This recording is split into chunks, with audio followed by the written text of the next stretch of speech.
Timing is everything. They say he who hesitates is lost, but any musician knows that a beat early is every bit as lost as a beat late and potentially far more embarrassing. You did play it. And so it goes with life. Press A too soon and Link gets a third-degree sunburn.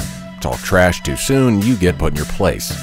Take a fight too soon and you might find yourself cowering against the ropes. Click, send, post, or tweet too soon and you might lose your job, a client, or spend the next 10 years trying to rebuild a bridge that one button press burned. Go all in on a whim and you might lose it all. He who hesitates may be lost, but impatience is no virtue and may be significantly more dangerous. Impetuous rogues with delusions of grandeur make great cinema and comic relief, but terrible fathers and husbands. With my personality type, overzealous overcommitment has set me back further than just about any other sin. The difference between bravery and recklessness is all in the timing. But how do you even begin to learn that timing? So, of course, we've been listening to a lot of Jordan B. Peterson. I just went back and listened to one in which he reads a children's story about dragons in your house. A great little parable, metaphor for the problems that we pretend like aren't there, whether it be disciplining our kids or the mess in our room or the taxes, which we did this week. Covered here modalities. You're like taxes and QuickBooks, business health, man versus mild, process, stretching you there. This is the face of I love cleaning my life up and I love processes. The same and face. I hate corporateness. Corporate, fascist, cheating, liar, thieves. The reason I hate filling out forms, whether it's visa stuff, going through customs, immigration, taxes, government stuff, is because it's always lying. The boxes never like actually accurately represents you, no matter what you do. I hate this stuff. So we finished our taxes. Yes, if anyone knows, Ford is very honest and truthful and very, very concerned with justice. And the government says that it's very honest and truthful and concerned with justice, but the government is actually not really all of those things. It's all about playing games, and I just don't. It's a great game. I guess I just need to apply poker ideas to dealing with the government. So, anyways, we did our taxes. This is my dour face. There's this one character in Lord of the Rings, Fellowship of the Ring, when Gandalf's walking down the street, and he sees Gandalf, but then he sets off the fireworks, and then the guy kind of smiles, and his wife comes out, and then he's like, That's my face when I do taxes or any sort of accounting. This is why we need to make lots of money so that we can pay someone to worry about this for us. So then we don't have to go. But in that lecture, and you can find this elsewhere online, someone actually did a vaporwave of this bit. Rats are so afraid of cats that they never even have to meet a cat. What's a vaporwave? Get with the times, loser. I actually don't really know much about it. I just know that everyone's doing it. All the cool kids are doing it or whatever. I've heard of it. Yeah, it's like a remix, So but it's some old. sort of, I don't know what it is. It's like 80s sounding or something. One of the parts they remixed. If you show a rat a cat somewhere, he doesn't expect it. He will run back to his burrow and scream for 24 hours. Now you imagine how scared you would have to be to scream for 24 hours, especially given a rat only lives about a year.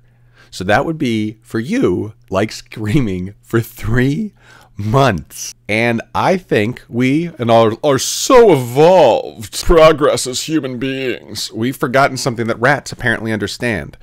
That if you see a cat, that means you could die. And we just don't take our threats as seriously as we should. And so when we have trauma, we just ignore it. We let it grow into a dragon. And so one of the things he said in this podcast was that women who were helped through post-traumatic stress, the best counselor that had the best results. Said that those who healed fastest and stayed healthy longest were the ones who actually relived the trauma. Gruesome detail.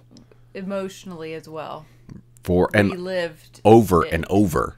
Which is he said clinical studies show. The last thing you want to do. You know, it seems like the last thing you'd be encouraged to do. Let's move on. Let's just, maybe in fact the worst thing to do.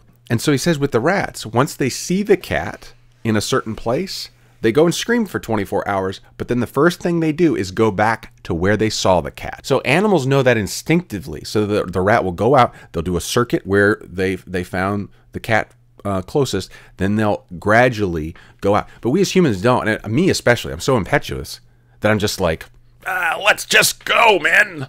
Once more into the breach. And I do that with everything. I just run off the deep end. I do it when I play video games. I do it when I surf. I do it when I box, apparently. I just started doing that. I do it when I play poker. Last night I could have been in the top 2. I was this close, but then I've talked about this before. L'appel du vide, the French word, the call of the void. That feeling where I'm just going to throw myself into the abyss.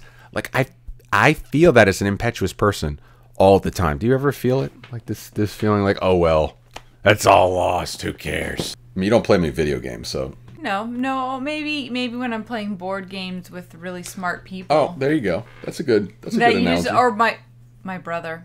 You're playing card games or board games with my brother. You're like, well, he's gonna win anyway. I've accepted my fate of losing all board games to my brother. I think poker has been good for me because it's made me realize just how bad my instincts are, like how bad my gut reaction is. It's either to give up or to like throw it all on the line. It's like one of those two things, like, oh, I'll just lose anyway, or let's do it, I'm gonna win. It's in real life, you really have to have this balance.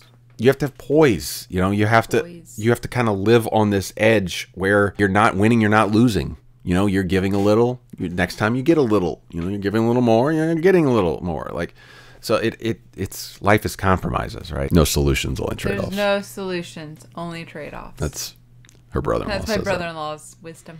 That's a pretty good one. You think about how most problems are solved. The ability to say no to that impulse, like I have to do this thing now. I have to make this decision now.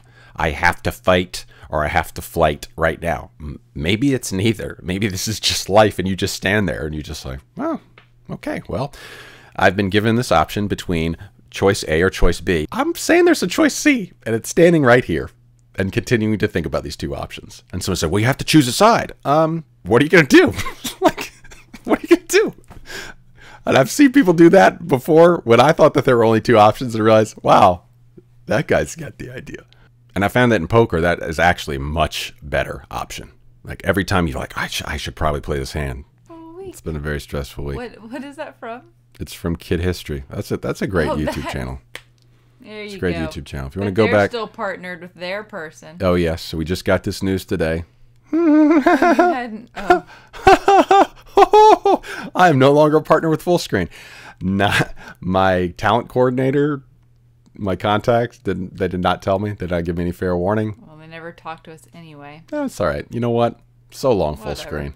We weren't making any money anyway. Yeah. Oh, I was this close to going live on YouTube, talking about what I was talking about earlier. I was this close to being impetuous and just letting it all hang out. Let it go.